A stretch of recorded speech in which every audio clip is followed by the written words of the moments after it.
Por cierto, de todos o la mayoría recibí algún video y también lo que les iba a decir, aprovechando que está grabando, si alguien falta de enviarme alguna tarea que sí ya la haya realizado y por alguna situación pues, no lo pudo subir a tiempo o se dio cuenta de que tal vez no la añadió y entregó así en Classroom, porque creo que es el caso de dos que tres personitas que sí le dieron a entregar en Classroom, pero no añadieron su documento.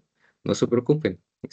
Yo dentro de todo, pues voy a considerar esas entregas extemporáneas, aunque sea con una calificación reducida. Por ejemplo, si era un 10 puedo ponerle, y está con la calidad máxima, puedo ponerle un 9, o si está, digamos, con una calidad buena, puedo ponerle un 8, pero pienso recibirlas para afectar en lo menos posible, porque también sé que varios de ustedes están en situaciones en las que el internet no es el mejor, la luz también va y viene, más ahorita no sé en dónde están ustedes, si están en Cuernavaca, si están en otros estados, pero pues yo, por ejemplo, estoy enterado que hay una situación por ahí con un huracán, entonces voy a dar la apertura de que si alguien faltó de alguna tarea, puedan enviarla de manera extemporánea, a mi correo. Nada más menciónenme ahí así con el formato que les había dicho, donde venía nombre, tarea, fecha, todo eso y me pongan su tareita por ahí para que yo la pueda calificar y la tenga en cuenta. Porque ya me gustaría que para el siguiente jueves, que sería digamos, la última clase, ya ni siquiera sería clase, ya nada más yo les estaría mandando por correo su calificación para que ustedes la revisen y me respondan que están de acuerdo. Y en el caso de que alguien quiera revisar su calificación de por qué obtuvieron tal cosa, pues sí voy a estar el día jueves en la sesión, en el de 10 a 10:30 a 12. Voy a abrir también el espacio para que si alguien quiere, digamos, eh, hacer una apelación, oye, profe, a mí me toca más calificación por esto, por esto, por esto. Bueno, lo voy a tener en cuenta y ahí lo podemos corregir, ¿vale? Y si todo está bien, pues nada más ese día yo estoy solito y mando sus calificaciones la siguiente semana, ¿vale? Entonces, bueno, ya que quedó eso aquí en la grabación, permítanme darle un traguito a mi café e iniciamos. También, si alguien tiene dudas con respecto a la de alguna tarea o algo así, puede decirlo en este momento, si no, pues de por enterado que todos estamos en el mismo canal, ¿vale?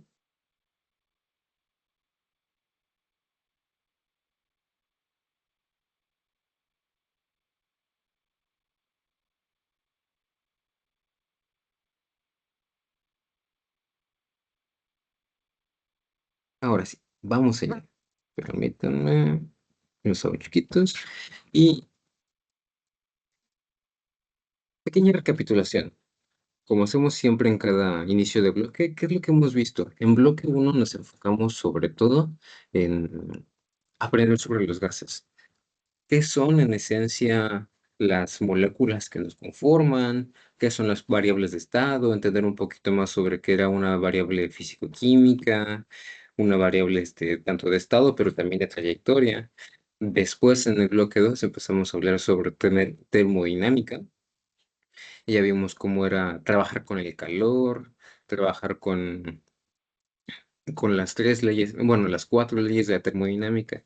En el bloque 3 nos enfocamos más en lo que es energía libre de Gibbs, en la espontaneidad, saber si un proceso va a pasar o no va a pasar y cuáles son las variables que son importantes, sobre todo ahí concepto más complicado era ese concepto de entropía, ese concepto que siempre se mide como grado de desorden. Y sí, de manera general es correcto decir solamente grado de desorden, pero vimos que una manera en la que podemos referirnos al desorden es más bien como una pérdida de información, ¿no? Que en un primer momento tenemos toda la información de un sistema, pero conforme el tiempo va avanzando, nosotros vamos perdiendo información, es decir, ya no sabemos cómo es la configuración. Teníamos por ahí un ejemplo, recuerdo que era, creo que David, sí, creo que David, el que me dijo sobre retomar ese concepto y les mencionaba yo que imaginen una alineación de fútbol, más ahorita que ya va a iniciar el mundial. No sé si ustedes sean fan del deporte, del fútbol o no, pero tomando en cuenta que eso va a estar sucediendo y aparte en nuestro país, podemos imaginar cómo en un primer momento cuando hacen todas estas estrategias, pues tienen bien pensado dónde va a estar cada uno de los elementos, pero ¿qué es lo que sucede mientras va avanzando el partido? Bueno, que toda esa alineación que tenían, toda esa planeación, pues va a tender al caos. El que tendría que estar defendiendo va a estar atacando y, digamos, tal vez ellos que son profesionales van a alinearse más y van a tener menos entropía, pero por lo menos en un, pensando en un partido mucho más a pequeña escala, por ejemplo, en las canchas de la universidad, donde los equipos están tal vez un poco improvisados con las personas que están por ahí, bueno, va a tener mucho más del caos y es a lo que nos referimos con el grado de desorden en un sistema siempre va a aumentar, ¿vale? Y por último, ¿qué es lo que vamos a ver y qué es lo que sobre todo me interesa más a ustedes que aprendan de este bloque 4? Si recuerdan, en el último bloque empezamos a hablar sobre diagramas de fase, sobre todo de sustancias puras, pero también hay momentos en los que nosotros ya vamos a empezar a trabajar con mezclas. Sobre todo las mezclas nos van a ser interesantes en farmacia porque prácticamente todo, es más, nosotros mismos somos soluciones. ¿A qué me refiero con soluciones? Alguien puede decir, no, yo soy un problema. No, todos somos soluciones, ¿por qué? Porque al final de cuentas estamos hechos de sólidos, por ejemplo, carbono, oxígeno, nitrógeno y todo eso disuelto en agua. De hecho, por ahí no importa qué libro de biología o de anatomía, siempre les va a decir, ustedes son una solución de 70% agua y 30% es aproximadamente masa seca de carbono, nitrógeno, oxígeno y otros elementos.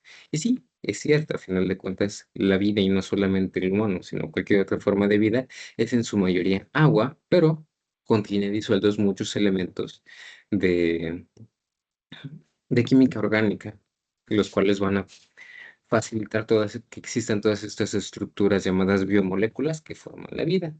Y para entender cómo funcionan cosas tan complejas como las biomoléculas o los organismos vivos, es necesario entender desde la parte más sencilla cómo funciona cuando tenemos una mezcla sencilla en la cual tenemos un solo elemento disuelto en solo un solvente. Por ejemplo, ¿cuáles son las químicos o sustancias más sencillas que podemos encontrar en nuestra propia cocina? La sal. ¿Y cuál es el solvente universal con el que vamos a estar estudiando? El agua. Entonces, vamos a ver cómo funciona y que detrás de esa mezcla tan sencilla hay cosas curiosas que investigar. ¿Vale? Entonces, ¿qué es una propiedad coligativa? Sí, iniciando ya, yendo directo al punto. Una propiedad coligativa son propiedades físicas, entonces vamos a ver nosotros cuatro de ellas, las cuales dependen exclusivamente de cuánta concentración de partículas de soluto vamos a tener en la solución, pero no necesariamente de su naturaleza química, de su tamaño, de su identidad. ¿A qué me refiero con esto? Y, por ejemplo, si ven aquí, la definición puede cambiar dependiendo de dónde la chequen. Si la chequen en un libro de física, en un libro de química, en un libro de físico-química. Yo quise colocar esta en donde lo mencionan como concentración de partículas de soluto. Y también entre paréntesis, especifique lo cual puede ser número de moléculas o número de iones. Ahora, ¿esto qué significa? Que va a haber propiedades de una solución que van a cambiar y que no va a importar si yo, por ejemplo, pongo peras, pongo manzanas, pongo ácido o pongo base. Eso no va a cambiar el hecho de que va a alterar las propiedades de una solución, porque va a ser lo mismo si yo pongo un mol de ácido que un mol de base, vamos a obtener el mismo efecto final.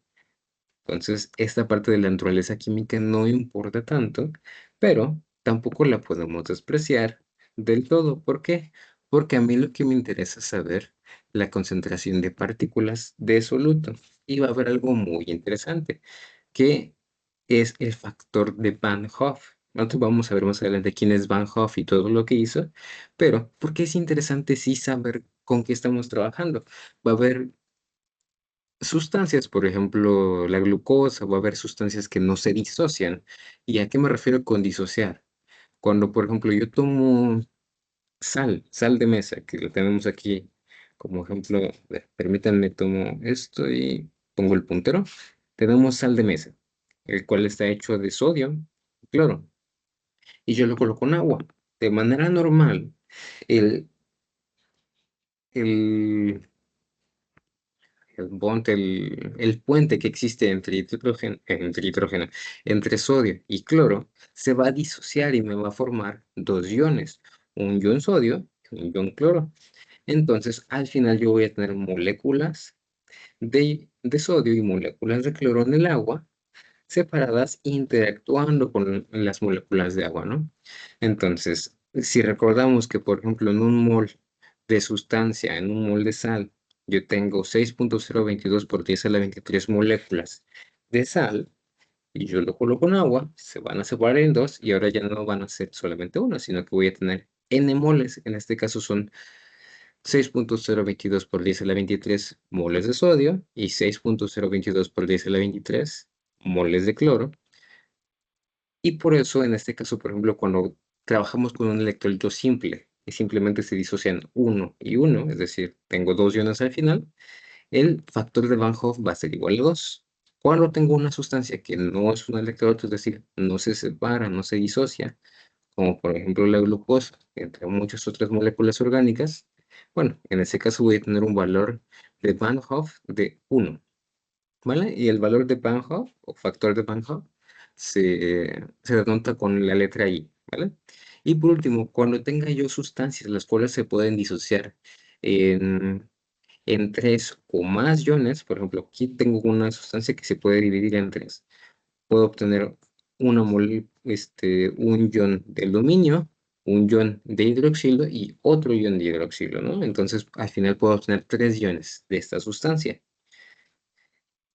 En ese caso, el valor de Van Hoff va a corresponder a cuántos iones yo voy a obtener al final, en este caso 3, y el valor va a ser 3. Si yo tuviera una sustancia mucho más compleja e inestable, la cual puede generar hasta 4 iones, bueno, en ese caso el valor de Van Hoff va a ser igual a 4, ¿no? Entonces, va a aumentar porque ya no solamente voy a estar obteniendo, digamos, uno, como en este caso, sino que si yo tuviera una molécula que puede dividirse en 4 iones, bueno, cualquier efecto que va a tener sobre propiedades coligativas va a aumentar por 4, ¿vale? Entonces, por eso es importante tener en cuenta de manera un poco... también vamos a tener en cuenta la sustancia con la que estamos trabajando, pero sobre todo lo que nos va a interesar es la concentración de partículas, ¿vale? ¿Y cuáles son las propiedades coligativas que vamos a estar estudiando? Ahorita vamos a ver una por una, pero va a ser el aumento ebullioscópico, que si se los pongo así nada más puede que les suene un poco extraño, pero es el aumento en el punto de ebullición o el aumento en el punto en el que hierve una sustancia. También el descenso crioscópico, que es el descenso del punto de congelación. Digamos, si de manera normal el agua se congela a 0 grados centígrados, va a ser una disminución en esa temperatura. Y las últimas dos serían el descenso de presión de vapor y la presión osmótica. ¿Vale? Entonces vamos con la primera que, bueno, hay algo relacionado con todas estas cuatro y es que todas estas van a estar relacionadas con el potencial químico en las sustancias. Ahora, ¿qué era el potencial químico? Esto lo vimos más cuando vimos energía libre de Gibbs.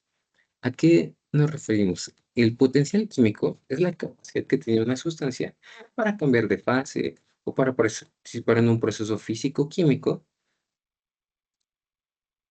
per se, es decir, por el simple hecho de existir una sustancia tiene la capacidad de poder reaccionar. Ahora, nosotros podemos medir el potencial químico de cualquier sustancia. La que va a tener más, mayor potencial químico en este caso va a ser, por ejemplo, un líquido puro. Un líquido puro, si yo lo comparo con esa misma sustancia, pero en sólido, bueno, el líquido va a tener una mayor capacidad para poder reaccionar. Por ejemplo, si yo tuviera agua y hielo, ¿cuál es la que tiene mayor capacidad de reaccionar si yo le pongo una gotita de ácido? Bueno, pues el agua va a ser más fácil que pueda reaccionar porque tiene una mayor capacidad de interaccionar sus moléculas y de moverse y de interaccionar con las del ácido para formar o para hacer la disociación de ese ácido. A diferencia del hielo, que para que pueda reaccionar, primero se tiene que convertir en agua, se tiene que empezar a derretir para convertirse en agua líquida y una vez que ya sea líquida ya tiene la capacidad de interaccionar. No todas las sustancias pueden interactuar en estado sólido o no tan fácil. Van a ser reacciones mucho más lentas. Entonces, si nosotros tenemos en cuenta eso, que un líquido suele tener una capacidad o un potencial químico mayor que esa misma sustancia que en estado sólido, ¿qué es lo que va a suceder si yo tengo, por ejemplo, como ven aquí imagínense que en este recipiente de la izquierda tengo solamente un líquido y yo empiezo a colocar moléculas de soluto. Tengo agua y empiezo a colocar moléculas de solvente. ¿Qué es lo que va a suceder? Esa mezcla que ahora yo voy a tener, que ahora va a ser una parte líquida y una parte sólida, va a tener el mismo potencial químico que el líquido puro, no exactamente, sino que ahora va a tener un potencial químico menor que el líquido, mayor que el sólido, pero justamente intermedio. Y es lo que representamos aquí en esta gráfica. Como ven, el líquido puro es el que está hasta arriba, el que alcanza un mayor potencial químico. El sólido está aquí por debajo, tiene una pendiente diferente. Y la solución, que es la combinación de un líquido puro con un sólido disuelto, va a ser justo entre estos dos, va a tener la misma pendiente que, que el líquido puro, pero su intersección en el origen va a ser un poco por debajo. Entonces, siempre va a ser menos que el líquido, un poco más que el sólido, pero justo entre esos dos, ¿no? Ahora, ¿por qué nos interesa este potencial químico? Porque va a ser el que nos permita a nosotros cambiar de fase o que ocurran todos estos cambios, que ocurran todas estas,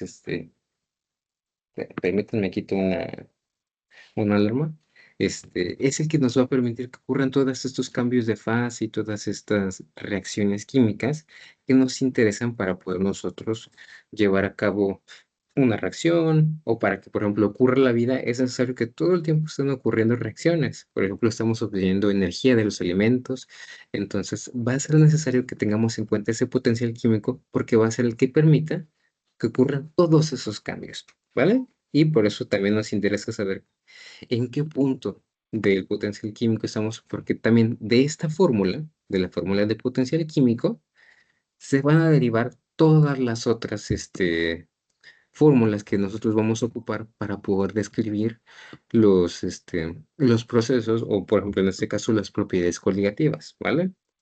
Entonces, aunque no vamos a ver tanto el despeje, me gustaría que eso ya lo vieran más adelante cuando ya vean cálculo, que se den una vuelta otra vez por estos libros de físico-química, porque una vez que ustedes ya comprendan el cálculo y las integrales, van a ver cómo de esta fórmula y de la fórmula de equilibrio químico se va a derivar directamente la fórmula para poder calcular el aumento de temperatura de ebullición, el descenso de temperatura de congelación, todo eso se va a derivar, ¿vale? Pero este sería óptimo que en ese momento ustedes estén viendo eh, cálculo y a la vez como un ejercicio, digamos, para aplicar las cosas que ustedes ya saben, digamos, ya saben la idea, cuál es el fenómeno físico que ocurre en la vida real y pueden ver cómo pasaron de esa fórmula a la otra simplemente haciendo asunciones, digamos, voy a integrar entre este punto y este punto, entre esa temperatura y esa temperatura, y van literalmente a comprender cómo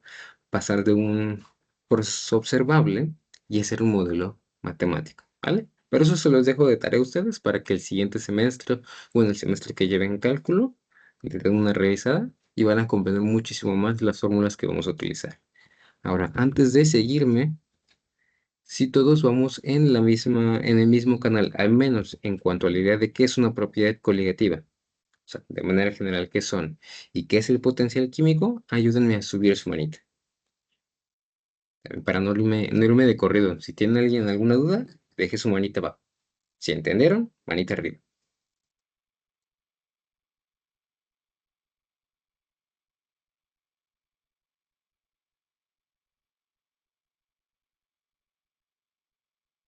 Perfecto. Azul, no sé si no puedes subir tu manita. Si tienes alguna duda, apóyame a dejarla en el chat y yo ahorita me regreso y la contesto, ¿vale? También me acuerdo que tengo yo un par de personas que luego no pueden subir su manita. Entonces, si no la pueden subir, pues luego lo voy a tener en cuenta. Lo importante es que si tienen una duda, la expresen, ¿vale? Ya pueden bajar su manita el resto de ustedes. Muchas gracias.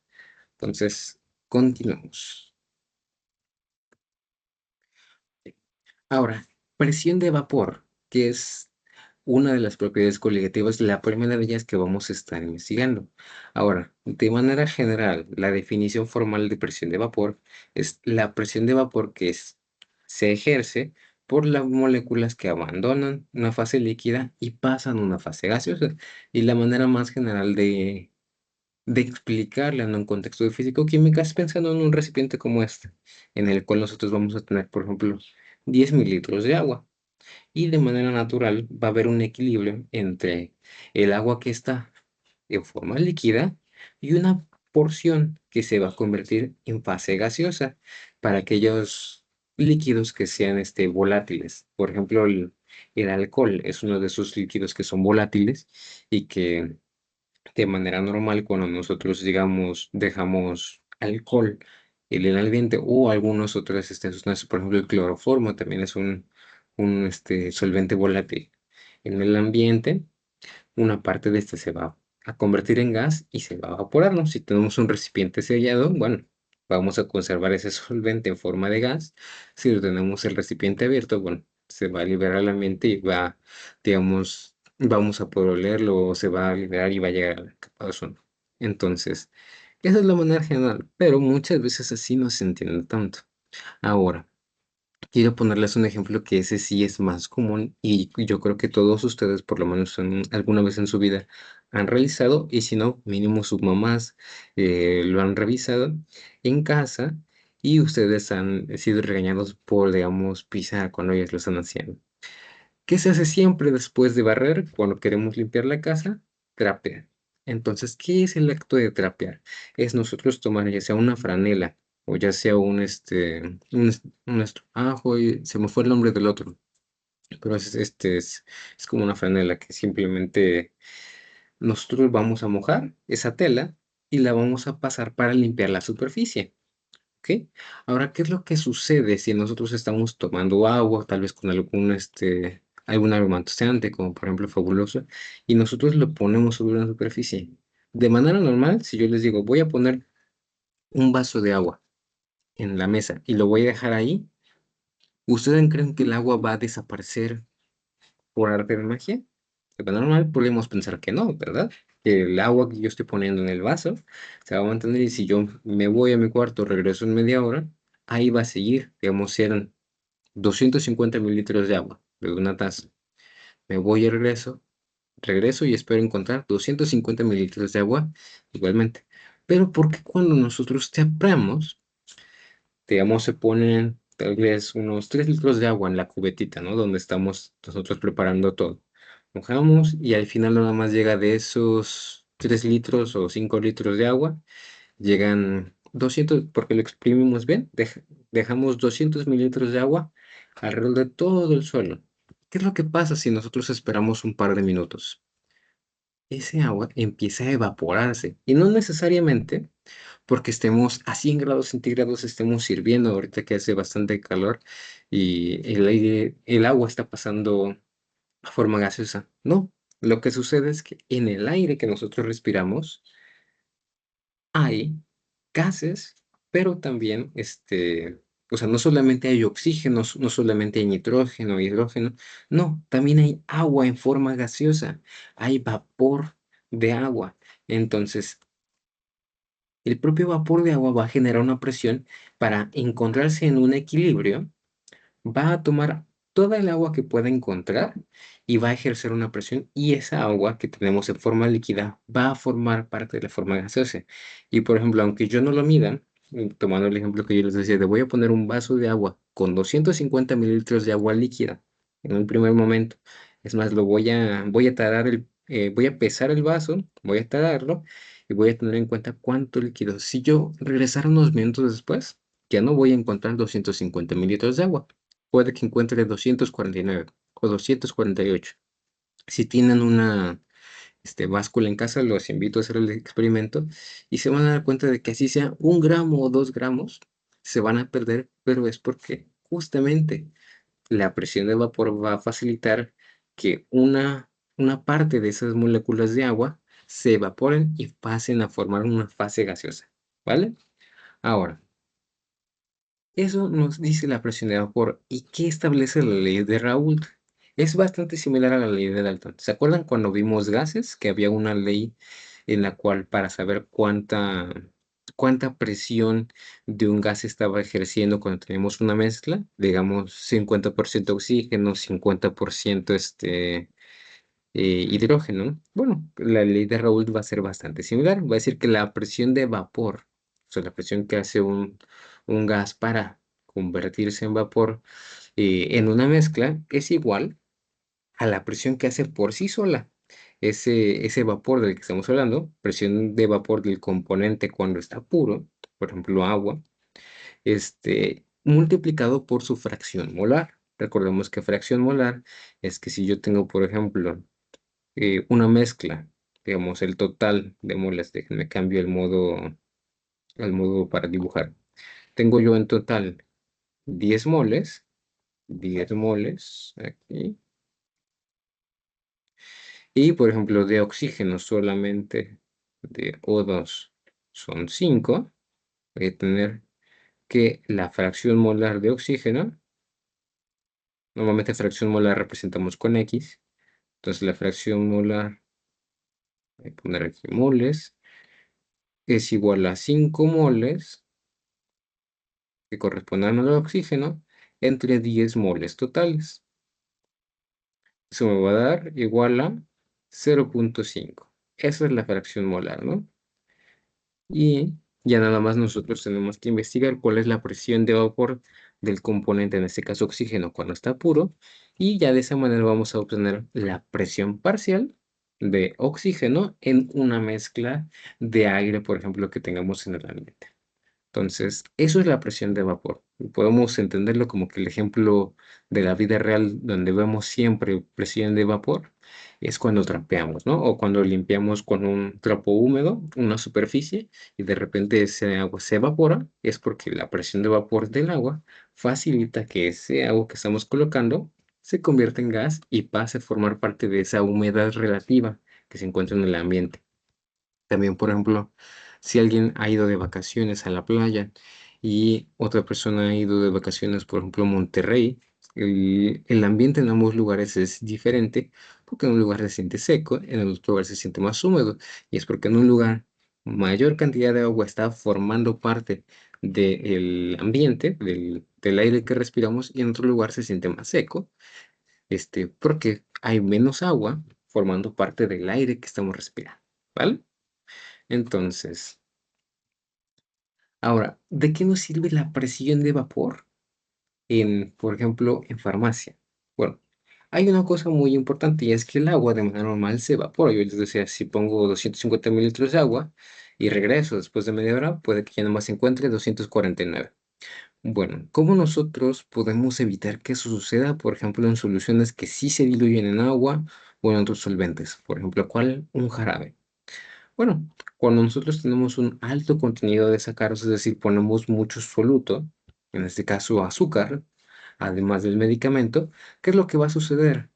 Vamos a reducir la presión de vapor. Una menor cantidad de, de moléculas van a ser capaces de convertirse en vapor de agua. Ahora, voy a regresar. Hay una imagen aquí que me gusta bastante para explicar esta idea. También quiero aquí una ayuda de su capacidad para poder imaginar. Voy a hacer varias analogías así. Quiero que se imaginen que están todos ustedes en el salón de clases junto conmigo y va a ser el examen final, el cual no vamos a realizar, pero imagínense que vamos a hacer un examen final y ya lo van a terminar, por fin. Ahora, para poder yo tener un control en el salón de clases, voy a invitar a unos compañeros o amigos míos, los cuales van a estar revisando, que ustedes no se copien, que todos estén tranquilos. Y una vez que ya están ustedes terminando, digamos, si nada más estuviéramos yo y ustedes, Y en específico, ustedes que son mayoría, van a salir del salón de clases, pues es más sencillo, ¿no? Porque todos los elementos, o casi todos los elementos que forman parte del salón de clases, quieren salir, quieren pasar al pasillo y irse ya a sus casas, ¿no? En ese caso son como el primer momento, en donde tienen más libertad para moverse. Pero imagínense que está el segundo caso, en el cual estoy yo y también están mis compañeros, que los van a estar checando. Y van a estar justamente varios puntos del salón. Entonces, para ustedes poder salir, va a ser como en este caso, donde ellos no se van a ir porque van a esperar ahí junto conmigo, entonces van a estorbar, de cierta manera va a ser un obstáculo para ustedes y van a evitar que haya un flujo mayor de partículas, en este caso, de estudiantes que salgan al pasillo.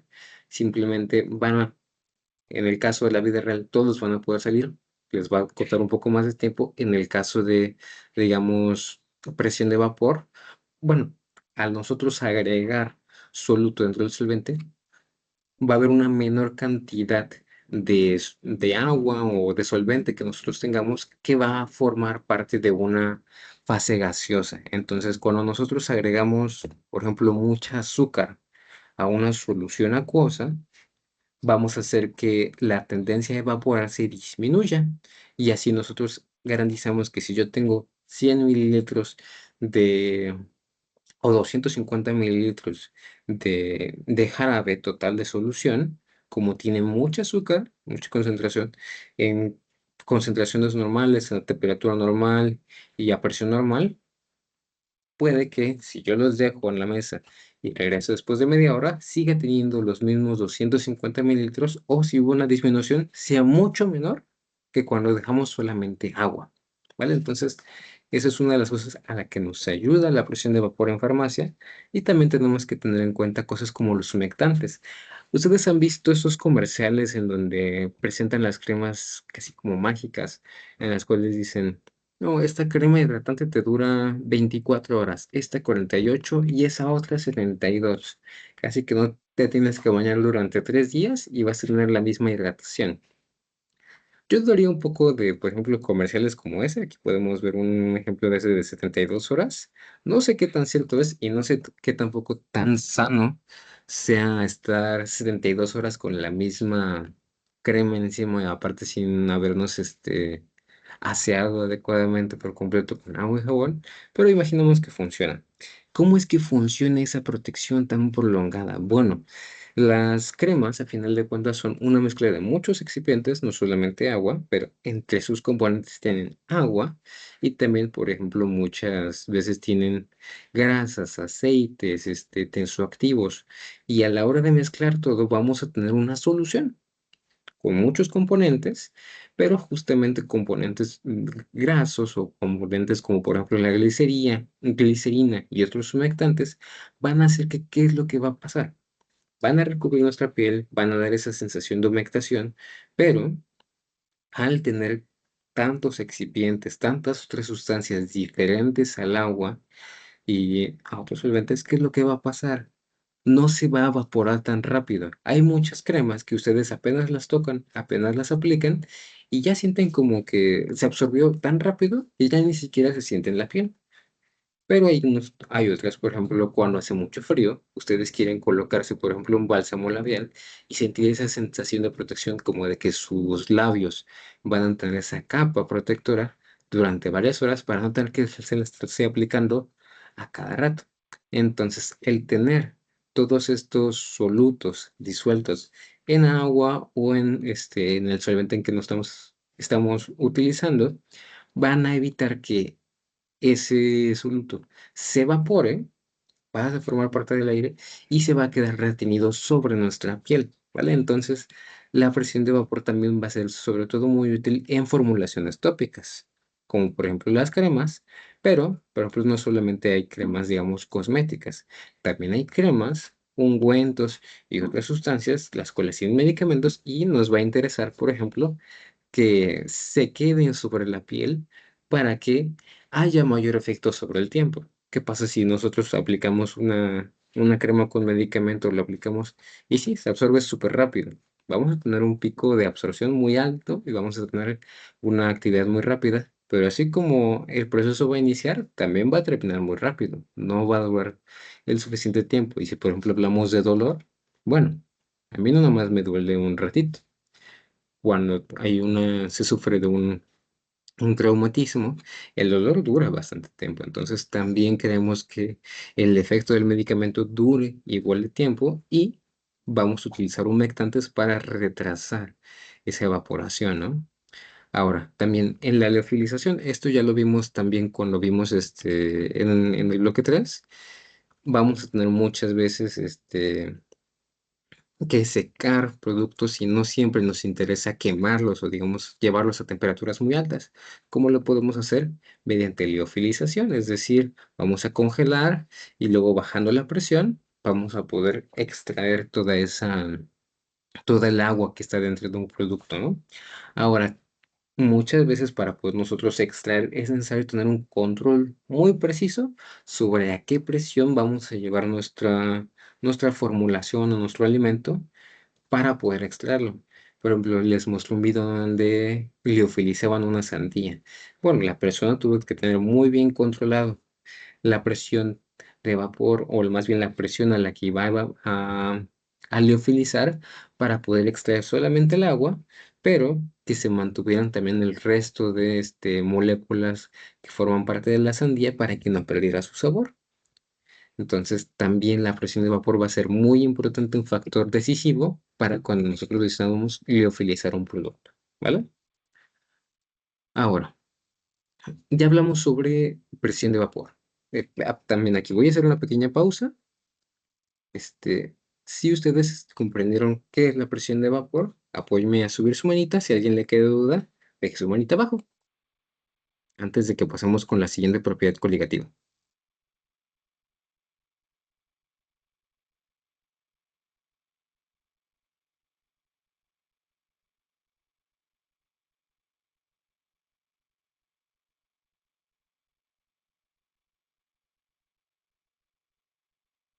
Casi tengo todas las manitas, ya nada más Allison y Hannah. Si tienen alguna dudita, abran su microfonito, o si no tienen ninguna duda, o no la quieren, o no sirve su micrófono, también con todo gusto la pueden dejar en el chat y en un momento regreso a ella, ¿vale? Entonces, el resto, si quieren, ya pueden bajar su manita.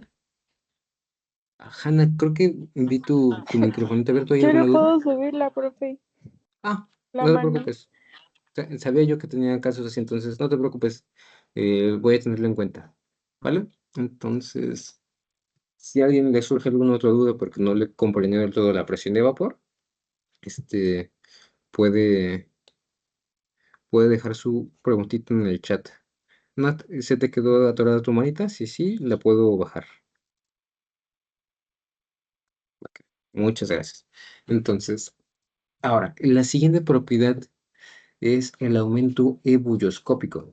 ¿A qué me refiero con aumento ebulloscópico? Es el fenómeno por el cual nosotros aumentamos el punto de ebullición de un disolvente puro cuando disolvemos un soluto. ¿Cómo qué? Esto se hace en cocina todo el tiempo. Si nada más yo quiero calentar agua, ¿qué va a ser más rápido? Digamos, vamos a hacer un caldo.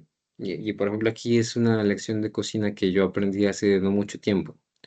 Si tú quieres tener agua muy caliente, por ejemplo, vas a hacer un caldo y quieres, y yo, por ejemplo, yo medía el punto de hervor porque yo veía las burbujitas, ¿no? Entonces, cuando tú pones agua sola, pasan, digamos, 5 minutos en los que tú empiezas a observar las burbujas, ¿no? Tú pones el agua, enciendes la estufa y empiezas a ver a los 5 minutos esas burbujitas, ¿no? Pero si tú agregas soluto, por ejemplo, agregas verduras, agregas carne, agregas, por ejemplo, pollo, carne de res o con otra, va a ser más complicado. Igualmente puedes observar las burbujas, pero va a tardar más tiempo. ¿Y qué es lo que hace que tarde más tiempo? Porque obviamente ahora el sistema que tienes es mucho más complejo. No solamente estás elevando la temperatura de agua pura. Ahora tienes que, imaginemos que es algo más sencillo, que solamente agregamos agua y sal. Aún así, es un sistema mucho más complejo, en el cual ya no solamente tengo que elevar la temperatura de agua pura, sino que ahora tengo que elevar la temperatura también de la sal, y la sal es sólida. es un sistema mucho más estable y voy a requerir más energía para poder pasar de este punto de ebullición. Vemos aquí tengo el punto de ebullición del agua pura a este otro punto de ebullición, que es el de la disolución. Entonces, sin importar de qué sustancia nosotros estemos hablando, siempre que disolvamos algo en agua o en algún otro solvente, su punto de ebullición va a aumentar, ¿vale? Entonces, cuando nosotros tenemos una misma presión, esos dos elementos, donde tengamos solvente puro y disolución, de manera general siempre vamos a asumir que el punto de ebullición va a aumentar. Ahora, ¿qué es lo que va a cambiar entre sustancia y sustancia? Y también para poder determinar qué tanto aumenta. Por ejemplo, yo sé que va a aumentar si agrego sal, pero ¿cuánto más va a aumentar? ¿Va a pasar de 5 minutos a 6 minutos? O, digamos, no estoy tomando el tiempo, pero sí estoy tomando la temperatura porque tengo un termómetro de cocina. El agua de manera normal a una atmósfera ebulle a los 100 grados. En Cuernavaca, por ejemplo, la última vez que lo medí, en una práctica de laboratorio, hervía, al menos en farmacia, me acuerdo que a como a 98 grados centígrados ya ebullía el agua. Ahora, si yo agrego sal, ¿a qué temperatura? ¿A 102 grados va a aumentar? ¿A 103? ¿Cómo lo puedo yo calcular de manera o con antelación para poder yo predecirlo y luego corroborarlo en el laboratorio? Bueno, cada solvente, por ejemplo el agua, va a tener una constante bulloscópica que la vamos a representar con KB. Sus unidades van a ser Kelvin o grados Celsius. Recuerden que estas dos son equivalentes, a veces la van a ver en una forma, a veces en otra multiplicado por Kelvin, perdón, multiplicado por kilogramos entre mol de sustancia. Todo esto del solvente, ¿vale?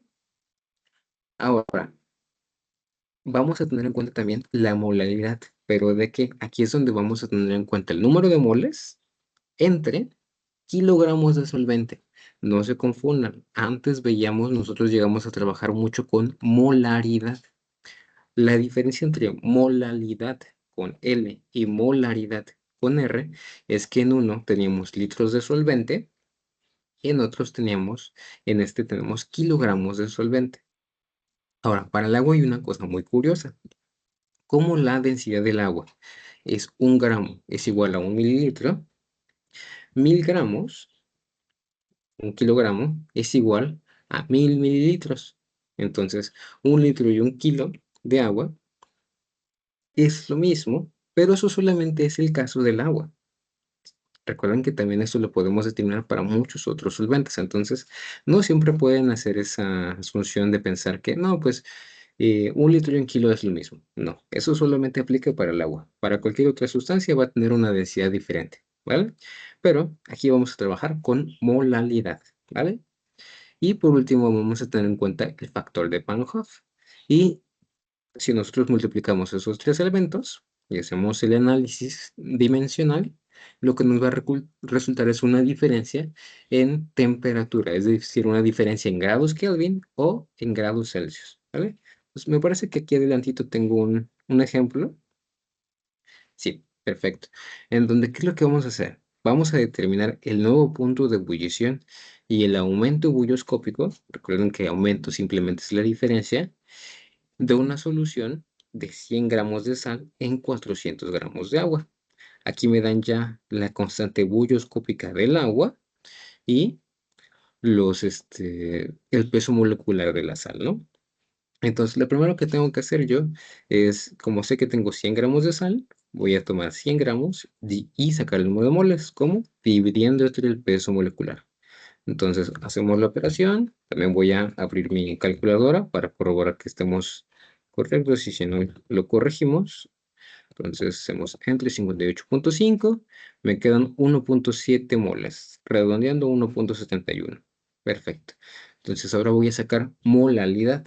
Recuerden, entre kilogramos de solventes. 1.71 mol entre 0.4 kilogramos y me queda 4.275, 4.3 molal. Entonces, ya tengo los datos que corresponden a esto, ya tengo que me da la información los datos y además me queda el factor de Van Hoff. Como tengo sal, esto se va a volver un ion, esto se va a volver otro ion, entonces el número de Van Hoff va a ser igual a 2. Entonces ya nada más me queda sustituir y para una solución que tenga 100 gramos de sal en 400 de agua, la diferencia, sí, la diferencia en el punto de ebullición va a ser de 4,476 grados centígrados.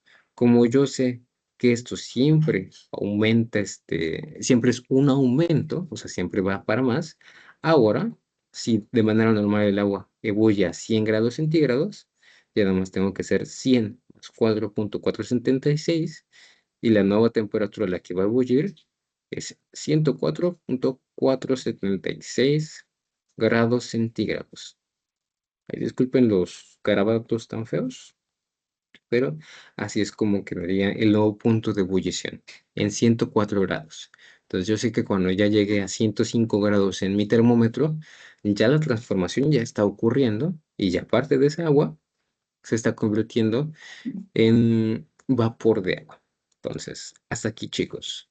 ¿Todo nos quedó claro el ejemplo? La verdad es que aquí están bastante sencillos los problemitas de aumento bulloscópico. Como nomás son multiplicaciones, pues hay que leer bien los problemas. Si todo nos quedó claro, por favor suban su manita.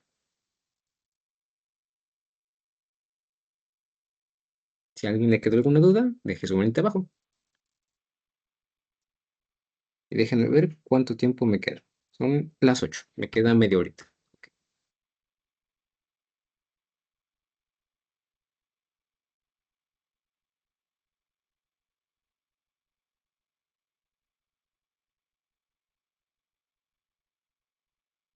Si quieren ya pueden bajar su manita. Veo que nada más me quedaba una por subir. Alison, no sé si no puedo subir su manita. Pero si tienes alguna duda, ya sabes, puedes dejarla aquí en el chat y ahorita yo la reviso y la resolvemos, ¿vale? También si a alguien le surge alguna duda o algún comentario de algo de lo anterior que vimos, también se vale. Si quieren, déjenlo de momento en el chat y ahorita lo revisamos, ¿vale? O al final de la clase, como ustedes prefieran. Entonces, ya sacamos el aumento bulloscópico de este problema. Ahora ya nada más, permítanme, hago esto chiquito.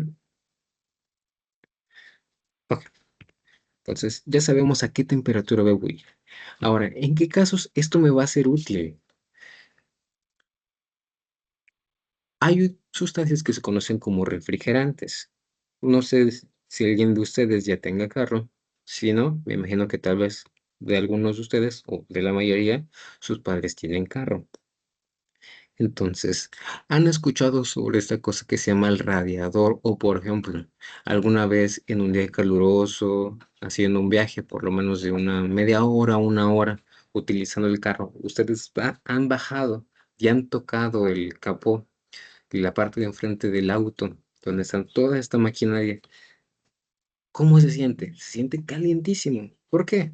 Porque, pues, como es una máquina, parte de la eficiencia no es el 100%, sino que se pierde una parte en forma de calor y eso empieza a sobrecalentar las máquinas. Ahora, existen los radiadores, que aunque no se observa tan bien, permítanme, voy a buscar un radiador para que ustedes lo puedan conocer si no lo conocen ya. Un radiador es una malla la cual tiene por dentro un líquido, en algunos casos eh, alguna sustancia, muchas veces es agua, muchas veces se puede colocar otro tipo de sustancia el cual nos permite refrigerar. ¿Y qué es lo que pasa? Si me acerco un poquito, espero no causarle tripofobia a nadie, ven ahí todas esas pequeñas rayitas. Bueno, pues todo eso está hecho, todas esas pequeñas rayitas, todos esos pequeños cuadritos están hechos para maximizar el contacto con el aire. Digamos, no es lo mismo tener simplemente una lámina plana que tener espacios tan pequeños. Hay que considerar que la parte exterior, digamos, el bisel va a tener un contacto con el aire, pero también toda esa parte que está hacia adentro, luego el fondo. Entonces, de esta manera están intentando garantizar el contacto con el aire y por dentro va a haber una sustancia en la cual va a estar intercambiando el calor con el aire, con el líquido que está dentro del radiador y aparte vamos a estar aplicando un flujo de aire porque atrás va a tener un ventilador, ¿vale? Entonces, de esa manera vamos a intentar ayudar al auto a que se refrigere lo más posible. Ahora, ¿cómo yo puedo evitar que, por ejemplo, eso como pueden ver, ahí dentro había agua o alguna otra sustancia y está pasando a estado gaseoso, ya llegó a su punto de ebullición? ¿Cómo puedo yo evitar que eso suceda? Puedo utilizar un refrigerante, que simplemente ¿qué es?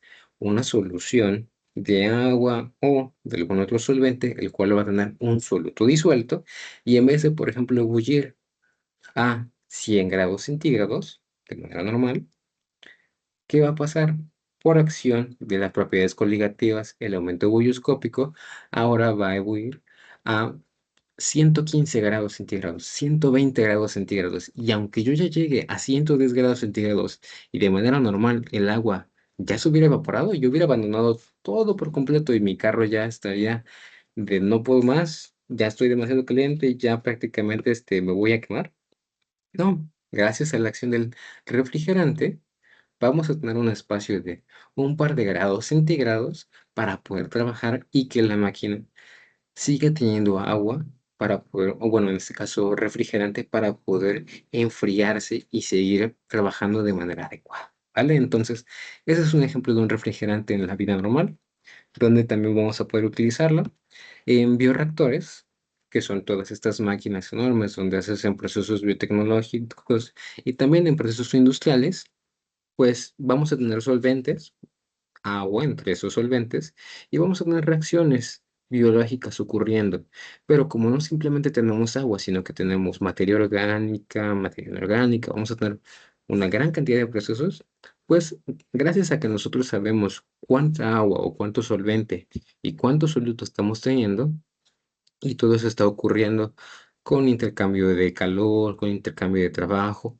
Vamos a poder nosotros determinar en qué rango de temperatura podemos operar sin que se esté generando un exceso de vapor de agua, sino que mantengamos condiciones adecuadas y así sepamos dónde, por ejemplo, podemos trabajar y lo que está ahí ocurriendo sigue siendo agua. Ya no es vapor de agua, porque si todo se evapora, bueno, ya nada más tengo masa seca y un montón de vapor, ¿no? Gracias a que nosotros sabemos que este aumento ebullioscópico ocurre, sabemos en qué rango de temperatura es seguro operar. Y por último, retomando el ejemplo farmacéutico, pues sabemos que en un jarabe que es una cantidad determinada de agua y muchísima azúcar, bueno, va a poder soportar mayores temperaturas que si tuviéramos nada más agua con medicamento, ¿no? El agua con medicamento más mucho azúcar va a evoluir a una mucho más alta temperatura que una solución simple, ¿vale? Entonces, eso con respecto a aumento ebullioscópico. Voy a seguir de momento. Si tienen alguna duda, déjenmela en el chat, pero quiero que nos alcance bien el tiempo para ver los últimos dos propiedades, que son el descenso crioscópico y la presión osmótica. Sobre todo el último, es el que es un poquito más visual, más bonito. Entonces, también vamos a tener un descenso en la temperatura de congelación y la idea es la misma.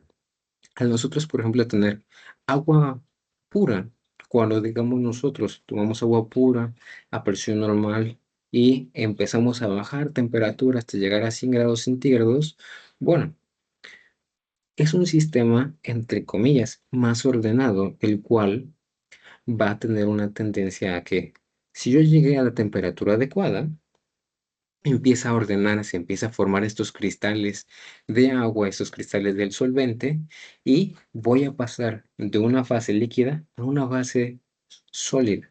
Pero ¿qué es lo que sucede cuando yo coloco ahí elementos extraños? Yo voy a aumentar la entropía, y yo voy a tener un sistema diferente, mucho más entrópico, con mayor grado de desorden o menor información. ¿Qué es lo que va a ocurrir? Lo mismo que vemos aquí graficados. Ahora, déjenme. Ahora voy a marcar con color rojo, está bien. Cuando nosotros tenemos un líquido puro, por ejemplo, agua, sabemos que a 0 grados centígrados vamos a poder congelar, ¿no? Vamos a pasar de líquido a sólido. Pero al nosotros añadir, por ejemplo, sal, la temperatura en la que se va a congelar esa disolución va a ser menor. Ahora eso va a ser muy, muy importante. Por ejemplo, aquí no sucede tanto, por lo menos en Cuernavaca a mí no me ha tocado ninguna helada de momento. Pero en Estados Unidos, por ejemplo, aquellos que hayan visto películas como Mi pobre angelito o series donde los niños no van a la escuela porque precisamente hay una nevada, ¿cómo hacen todas esas personas? ¿Alguna vez se han preguntado para poder salir de sus casas cuando se empiezan a acumular grandes cantidades de nieve afuera de sus domicilios? Bueno, vamos a ver la explicación de cómo es que lo hacen. Incluso lo vamos a ver en video, ¿vale? Pero, ¿cómo vamos a calcularlo?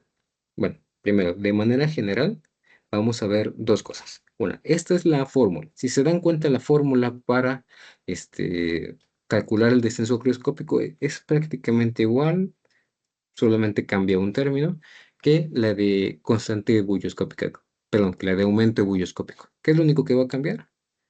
Esta constante. Y esta constante va a ser la constante propia del solvente con el que estamos trabajando. Pero igualmente vamos a tener en cuenta la molaridad de la solución, el factor de Van Hoff y listo.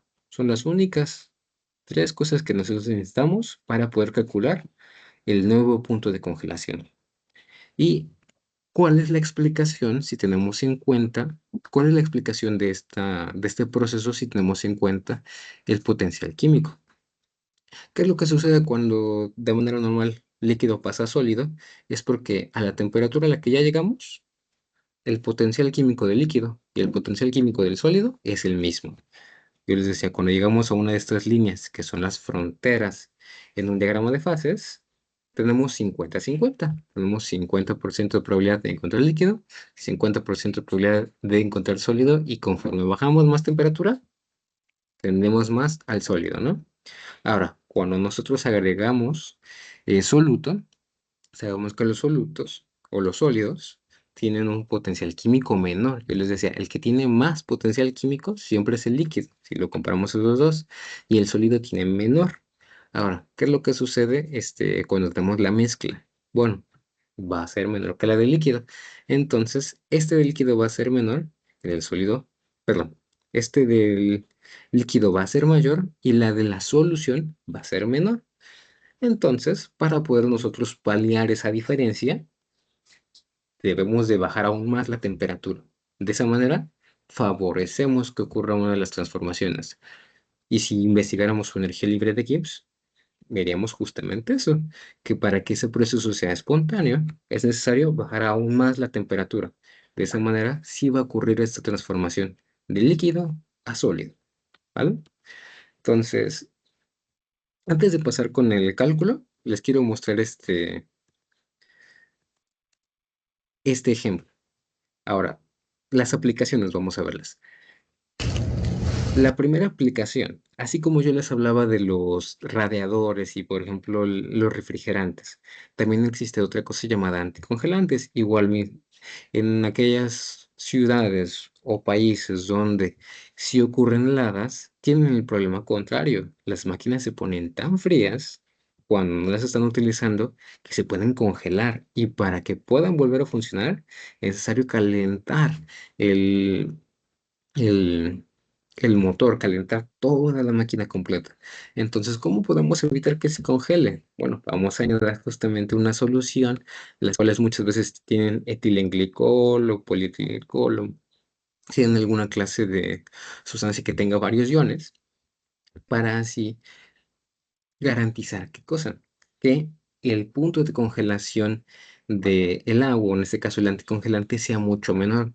Aunque, por ejemplo, estén en la ciudad a -5 grados, si el anticongelante soporta temperaturas de hasta -30 grados, bueno, no se va a congelar mi radiador, no se va a congelar mi máquina, porque gracias a que yo tengo ese anticongelante, va a soportar temperaturas aún más bajas, ¿vale? Entonces, por eso es importante saber en dónde estamos. Por ejemplo, aquí en México, en la zona centro-sur, es más importante que tengamos un refrigerante, pero si viviéramos, por ejemplo, en Canadá o en Alaska o en un lugar así, bueno, sería importante que tuviéramos un anticongelante. E incluso, digamos, si viajáramos mucho desde la punta de América hasta la otra punta de América, hay ya productos los cuales son anticongelantes, pero también son refrigerantes. ¿Y cómo es que algo puede ser ambas cosas? Bueno, como vimos en estos diagramas, cuando nosotros agregamos soluto, ocurren las dos cosas. El punto de ebullición aumenta y el punto de congelación disminuye, ambos al mismo tiempo. Entonces, sí, un mismo producto siempre va a ser ambas cosas, aumentar el punto en el que ebulle y también disminuir el punto de congelación, ¿vale? Entonces, así es como funcionan los anticongelantes. Ahora les quiero mostrar esto que es lo de derretir hielo.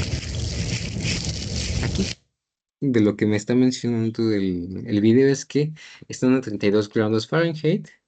No recuerdo si esto eran 0 grados centígrados o menos 5 grados centígrados. Creo que son 0. Y si no, alguien por favor apóyenme a buscar en Google cuántos son 32 grados Fahrenheit a Celsius. Y el lugar en el que estamos es la salida de su casa. Es en ese espacio donde estamos saliendo de su domicilio. Y para poder salir, ¿qué es lo que va a hacer? En este caso está utilizando sal. Está soltando muchísima sal en forma de sal gruesa en todo ese hielo y lo va a dejar 20 minutos actuando. Ahora, después de 20 minutos, como pueden ver, el piso de su domicilio, digamos, se ve como si fuera negro, ¿no? Puede ser una cera.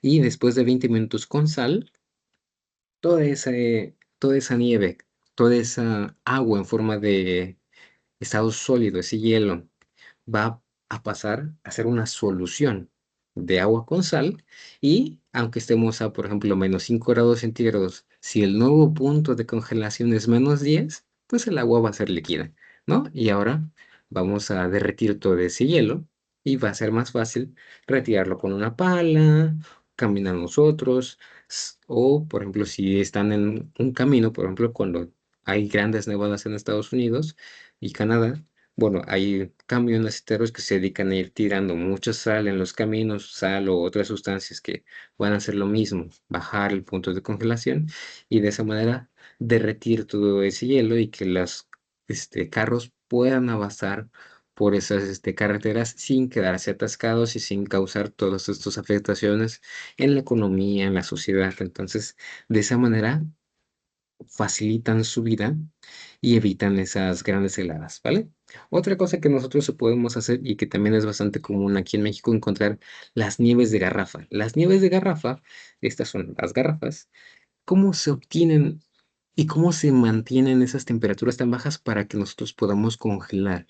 Incluso si llegan a tener laboratorio de físico-química con el doctor Pacheco, déjenme revisar ahora, And here we are about van 20 a hacer minutes algo muy later, similar, and en donde van a traer ustedes un jarabe o van a tener fruta molida y van a tener ya nada más la pulpa y van a poner mucho hielo y van a agregar sal. Eso va a hacer que la temperatura de esa mezcla de hielo con sal va a ser menor que 100 grados menor que 0 grados centígrados, digamos, va a llegar a -10 y el agua con fruta que ustedes van a tener en una bolsita la van a agitar muchísimo. En este caso, el señor lo que está haciendo es agitar bastante su mezcla, que es la nieve, y como alrededor de su recipiente de aluminio va a tener mucha agua con sal, bueno, la temperatura que eso va a estar es, digamos, a -5, -10 grados centígrados, la nieve se va a congelar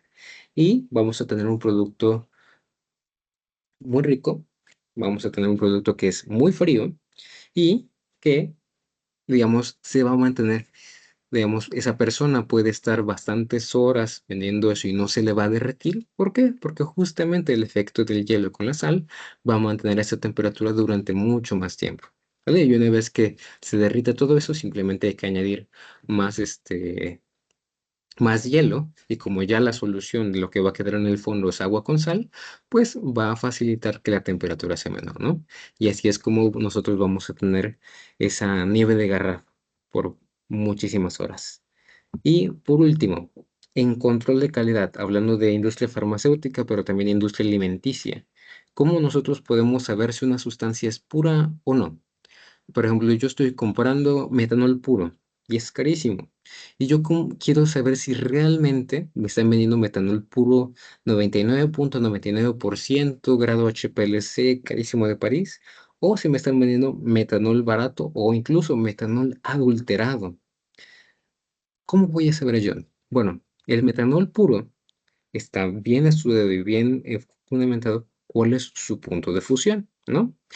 ¿Qué pasa si yo empiezo a bajar la temperatura hasta el punto de fusión del metanol carísimo de París que me están reportando? Digamos, -5 grados. Llego a los -5 grados y aún no se congela. Llego a -10 grados y aún no se congela. Llego hasta los -15 y en ese punto se congela. ¿Qué es lo que está causando que haya una disminución en su punto de fusión? Justamente impurezas. Entonces, eso es una forma de nosotros poder controlar la calidad de una disolución, porque cuando sabemos que justamente tiene la cantidad de impurezas aceptables, tiene que tener un punto de fusión. Pero si nos salimos de ese rango, es que las impurezas que tiene, los solutos que tiene, o una parte del proceso, hubo una contaminación y tiene más cantidad de soluto que el que nosotros estamos buscando. Entonces, de esa manera controlamos la calidad de la solución con la que estemos trabajando, ¿vale? Entonces, esa sería una de las muchísimas aplicaciones del ejercicio crioscópico que les quería mostrar. Y ahora, si vamos con el problema y después vamos con la última propiedad coligativa. Entonces, vamos a tener una solución isotónica, que es isotónica que está al 0.9% de cloruro de sodio, y justamente va a ser de 70 litros. Más o menos el peso promedio de un humano es 70 kilogramos, y si pensáramos que todo de nosotros es agua, 1 kilo y 1 litro, en el caso de agua es lo mismo, entonces vamos a ver cuál es el descenso crioscópico de una persona, ¿no? Sabemos que agua normal a 0 grados centígrados se congela, pero ¿qué pasa con nosotros? Entonces yo tengo en cuenta que es un porcentaje peso-volumen de 0.9%, lo que significa 0.9 gramos en 100 mililitros. Eso lo multiplico por 70.000 mililitros, los 70 litros que tenemos, significa que tengo 630 gramos de agua. Calculo la molaridad, primero número de moles, gramos entre número, peso molecular, y después todo eso entre kilogramos de solvente, ¿vale? Me queda una molaridad de 0.154, y como estamos trabajando con sal, yo sé que el número de Van Hoff es 2.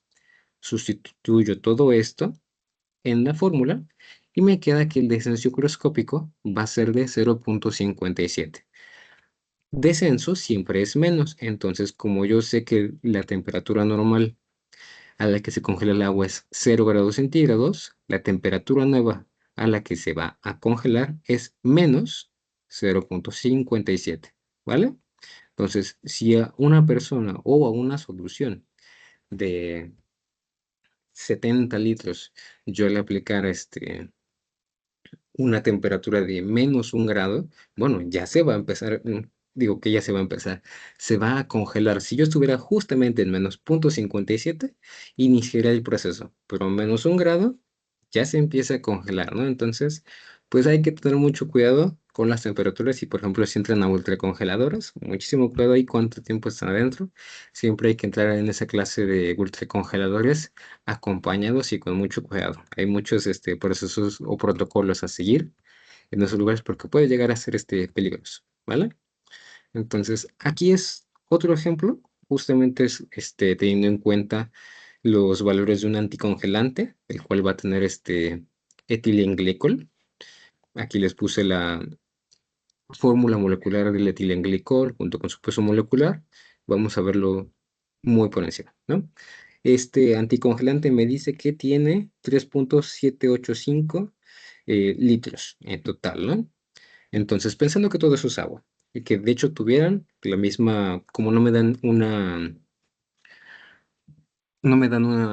densidad, y también para no estar buscando tantos datos, vamos a pensar que la mitad de eso es etilenglicol, y pongamos, si tiene la misma densidad que el agua, voy a dividir eso entre la mitad y serían 1892.5 gramos. Dividir eso entre número de moles y todo eso entre kilogramos de solvente. Ahora aquí estoy haciendo la asunción de que todo tiene la misma densidad que el agua. Ustedes no hagan eso, porque no todo tiene esa densidad. De hecho, solo el agua tiene esa densidad. Entonces, pero ya saqué aquí la molaridad. El etilenglicol, como se dan cuenta aquí, no tiene partes que se puedan ionizar. Entonces, como es un no ionizable, su número de Van Hoff es 1. Y ya solamente me queda sustituir, ¿vale? Sustituí todos los datos y al calcular el descenso crioscópico me queda que es de 14.98 grados centígrados, lo cual me dice que este anticongelante me va a ayudar para que si estamos a temperaturas de menos 10 grados centígrados, me va a ayudar a proteger la máquina, el auto que tanto tiempo trabajé para poder obtener. Pero si yo llegara a menos 20 grados centígrados, estaríamos atorados como el amigo de aquí que nos dejó un mensaje por ahí de ayuda, por favor. ¿Vale? Entonces, pues ya de esa manera sabemos cómo funciona un anticongelante y cómo es que puede ayudarnos y protegernos hasta, en este caso, menos 15 grados. Pero si pasamos de eso, ya no se va a poder. Entonces, vamos con la última propiedad coligativa, que sería la presión osmótica. ¿Qué es la presión osmótica? Es una presión hidrostática, es decir, es la presión que hace un líquido, que es la mínima que se requiere para poder detener el flujo de todo un disolvente a través de una membrana semipermeable. Ahora, ¿qué es una membrana semipermeable? La definición está aquí abajo. Es una barrera que nos permite que pase solvente, es decir, que pasen líquidos pero que no pasen sólidos, que no pasen solutos. Como que, por ejemplo, aquí pueden ver qué es lo que sucede cuando hablamos que ocurre ósmosis en un sistema. Vamos a tener una parte del sistema que va a tener una solución, por ejemplo, agua con sal, de este lado, y si del otro lado de la membrana semipermeable yo pongo solamente solvente, solamente agua, para encontrar un equilibrio, el solvente va a pasar a través de la membrana semipermeable para poder encontrar justamente ese equilibrio, ¿no? Y si se dan cuenta, aunque de manera normal, si esto solamente fuera agua de ambos lados, encontraría el mismo nivel, como la presión osmótica está haciendo su efecto, del lado donde solamente tenemos solvente, bueno, solamente voy a tener esta columna y del otro lado donde tenemos solución de solvente más electrolitos, voy a tener un nivel más alto. Y la diferencia de esa altura va a ser igual a la presión osmótica. Ahora, ¿por qué esto es importante y por qué nos importa tanto en farmacia? Bueno, aquí nosotros aplicamos medicamentos. Espero que a ninguno les haya pasado, pero cuando a alguien lo hospitalicen, les ponen un suero. Ahora, ese suero tiene que ser isotónico y es muy importante que aquella persona que idee toda para poder hacer ese medicamento tenga en cuenta la isotonicidad. ¿Qué pasa si esto no es isotónico? Porque si es isotónico, la misma cantidad de sal va a estar afuera que adentro de la célula, es decir, se va a mantener en su forma normal, como vemos en medio. Pero cuando el medio es hipertónico, digamos, se pasó del porcentaje de sal y en vez de 0.9 es 1.8, el doble. Bueno, para poder igualar las concentraciones, parte del agua que está dentro de las células va a salir para equilibrar con el agua que está fuera de las células, lo que estamos nosotros añadiendo. ¿Qué es lo que va a pasar con las células? Se van a aplastar, se van a chicharrar, van a tener este efecto donde van a quedar todas deshidratadas, como si fuera fruta seca. Pero si estamos hablando de células de la sangre, neuronas, entre todos los demás tejidos, bueno, eso no va a tener precisamente buenas repercusiones en el paciente. ¿Y qué va a pasar a lo contrario si aplicáramos solamente agua? Vamos, se deshidrató, toma agua. Sí, tomar agua nos va a apoyar, pero ¿por qué precisamente cuando hace muchísimo calor nos recomiendan tomar electrolitos? Justamente por esto, si nosotros solamente aplicáramos agua sin electrolitos, fuera de nosotros habría más agua que dentro de las células. Digamos, en el espacio extracelular habría más agua, pero muy poca concentración de solvente. ¿Y qué es lo que haría la célula para poder equilibrar? Ingresaría más agua dentro de las células. ¿Y qué es lo que pasaría con nuestras células? Se hincharían. Habría una mayor retención de líquido dentro de las células que la que tendría que haber. No estaría un equilibrio osmótico. Entonces, las olas se giran y se verían como a la derecha. Entonces, lo adecuado es mantener condiciones isotónicas y por eso cuando hace mucho calor, por favor, tomen sueritos, no tomen solamente agua, o si toman solamente agua, que también es necesaria, recuerden también comer los alimentos adecuados para que así esos alimentos se diluyan entre el agua que están tomando y ustedes no tengan ninguna clase de hipertonia o hipotonia, ¿vale? Entonces, aquí es un pequeñito resumen sobre quiénes son las personas importantes y descubrimientos para la presión osmótica. La primera persona que nos interesa es Jean-Antoine Nollet, el cual en 1748 hizo un experimento en el cual él trabajó con vejigas de animales. Dentro de una vejiga animal, que sería este recipiente, colocó alcohol puro y afuera colocó agua y se dio cuenta de que la vejiga se inflaba, es decir, que el agua estaba ingresando dentro de ese recipiente o en este caso ese recipiente orgánico que era una vejiga, y él propuso que había una permeabilidad selectiva, es decir, que la membrana dejaba pasar el soluto para poder encontrar un equilibrio, ¿no? Pero ahí se quedaron sus descubrimientos. Después, Wilhelm Pfeffer fue la persona que hizo un sistema un poco más complejo, similar al que veíamos en el ejemplo de nosotros, en donde tenía una membrana, adentro de un recipiente tenía una solución concentrada, por ejemplo aquí dice con sucrosa, y ¿qué es lo que sucedía con el agua que estaba afuera? Ingresaba a través de la membrana artificial que él colocó y el agua subía como si fuera magia. Él nada más había puesto hasta un nivel, digamos, hasta aquí, hasta la sección de donde termina el solvente. Pero el agua empujaba y ingresaba dentro de la solución para encontrar ese equilibrio osmótico. Y él, gracias a esto, pudo publicar sus resultados y hacer las primeras mediciones de presión osmótica, ¿no? Ahora, sus resultados simplemente fueron y se quedaron más en la parte experimental, pero ¿qué fue la aportación que hizo Van Hoff un par de años después? Jacobus Henricus Van Hoff, que justamente recibió un premio Nobel por esto, fue el que hizo las demostraciones, no tanto experimentales, sino más bien teóricas, tomando los resultados de William Hepburn y realizó una ecuación, las cuales nos permitieron cuantificar la presión osmótica que se va a generar cuando nosotros colocamos un soluto dentro de un solvente.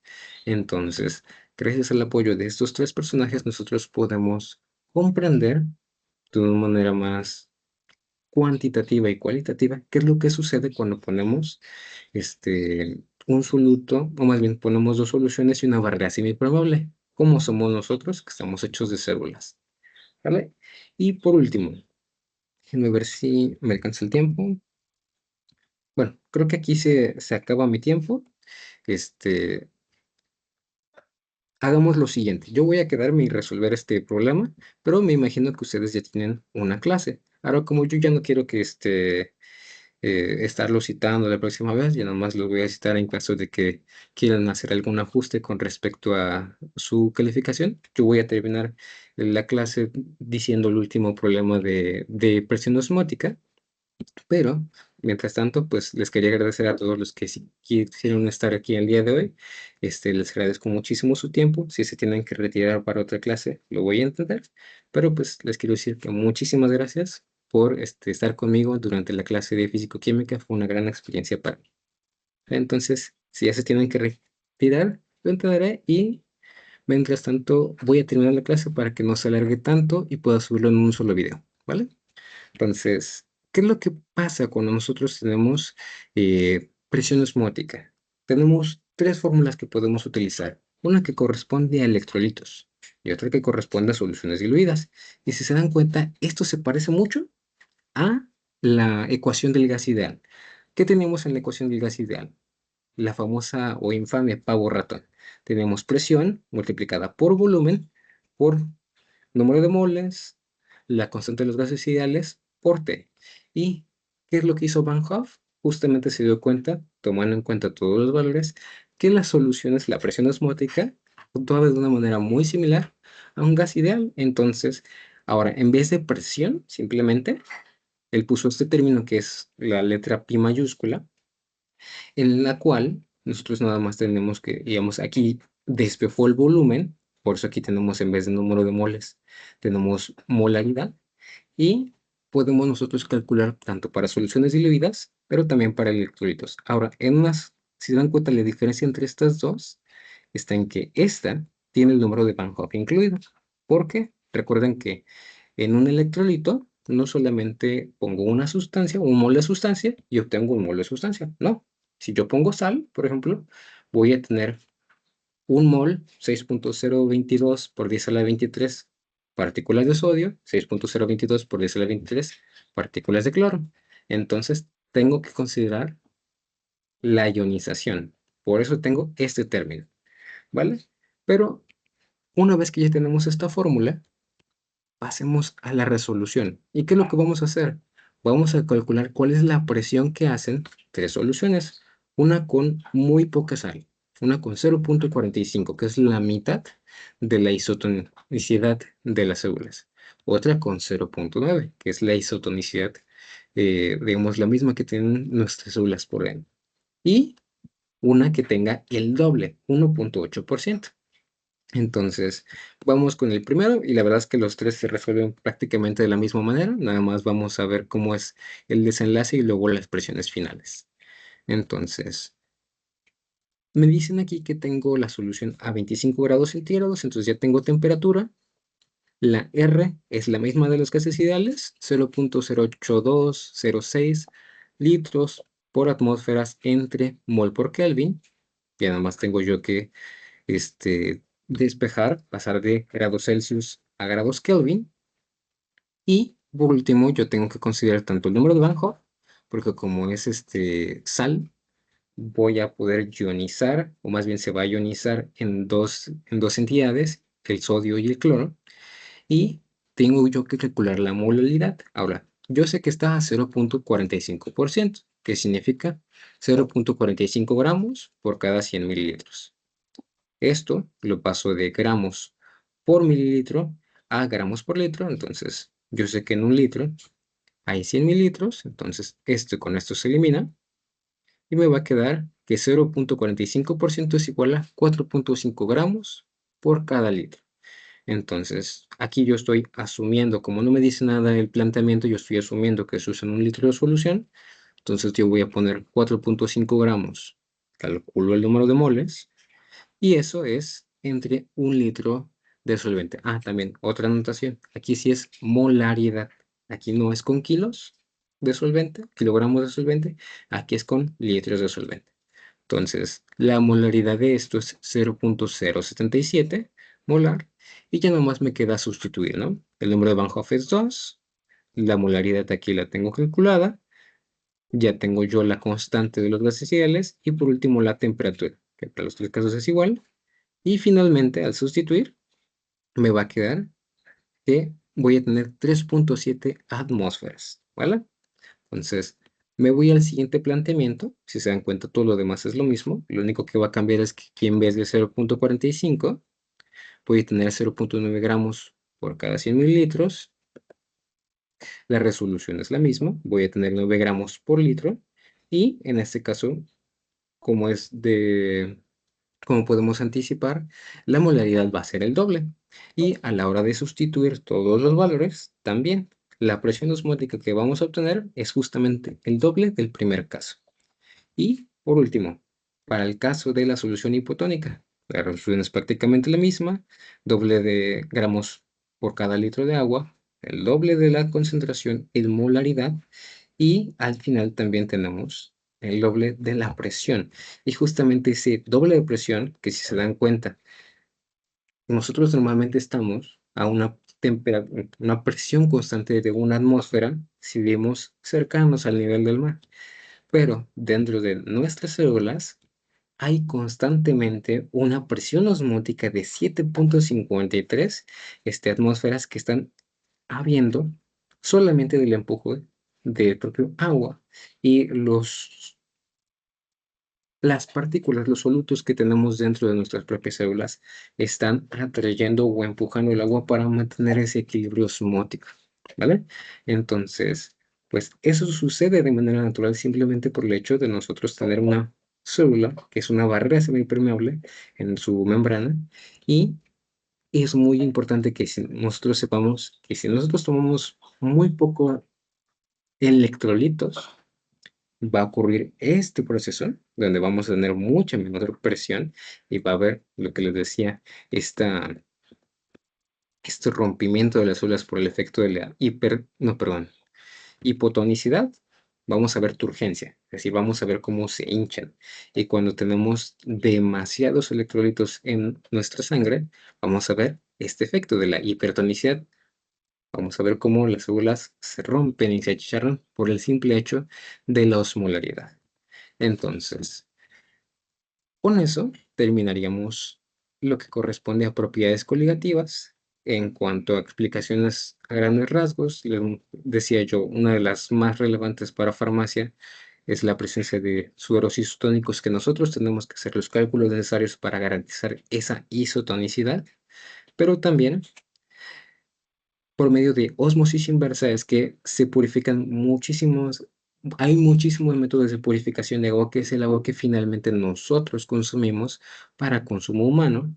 Ahora, otro efecto de la osmolaridad es, se utilizan muchas soluciones súper concentradas de sal que se colocan dentro de ellas tejidos, como por ejemplo carne, y el agua que está dentro de la carne atraviesa sus membranas y pasa a formar parte de la solución superconcentrada de sal, salando precisamente la, la carne, pero también dejándola seca y libre de cualquier molécula de agua, lo cual nos va a servir para conservarlo, ya que recuerden, siempre que haya agua, va a haber tendencia a que crezcan microorganismos dentro de un alimento. Entonces, si nosotros la secamos por completo, hay menor probabilidad de microorganismos y por lo tanto mayor conservación.